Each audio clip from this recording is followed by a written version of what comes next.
Paolo Avellino, aminadong magkahawig ang anak na si Aki at si Kim Chu. Usap-usapan ngayon sa ilang mga social media platforms at ilang mga entertainment news sites ang mga napansin ng mga fans ni na Kim Chu at Paolo Avellino sa anak ng aktor sa dating aktres na si LJ Reyes. Marami sa mga tagahanga ni na Paolo Avellino at Kim Chu ang nakapansin na magkahawig umano si na Kim Chu at Aki, ang anak ni Paolo Avellino sa dating aktres na si LJ Reyes. Ayon sa ilang mga netizens na tila storya mula sa mga fairy tales ang pagkakahawig ng anak ni Paolo Avellino na si Aki sa kanyang rumored girlfriend ngayon na si Kim Chu. Tila match made in heaven talaga umano ang dalawa dahil dito. Samantala, naitanong na rin naman kay Paolo Avellino ang mga napansin na ito ng kanilang mga fans sa kanyang anak at kay Kim Chu. Kaagad naman itong sinagot ng aktor kung saan tila inamin niyang maging siya ay napansin na rin ang pagkakahawig ng dalawa. Ayon kay Paolo Avellino,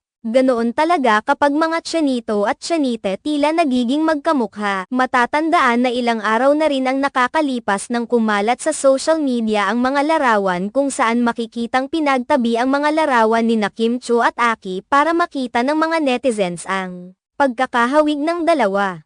Sa kamakailang panayam kay Paolo Avellino, inilahad niyang masaya siya dahil talagang mahal siya ng kanyang mga tagahanga dahil napansin pa ng mga ito ang pagkakahawig ni na Kim Chu at Aki. Masaya umano siya dahil isa umano ang kanyang anak sa mga pinakamahalagang tao sa kanyang buhay. Kahit pa nasa ibang bansa umano ngayon ang kanyang anak ay hindi naman umano ito naging hadlang para hindi niya ito suportahan at mahalin. Nagkakilala na rin umano ang dalawa through video call. Sa katunayan ay magka-vibes umano ang dalawa at hiniling pa ni Paolo na sana ay magka-bonding ang dalawa kapag makauwi sa bansa si Aki. Samantala, nauna na rin naman umanong nagbigay ng pahayag si LJ Reyes kung saan inilahad nitong magiging masaya siya at susuportahan niya ang kung sino mang babae na nais makasama ni Paolo Avellino basta tanggapin rin nito ang kanilang anak na si Aki.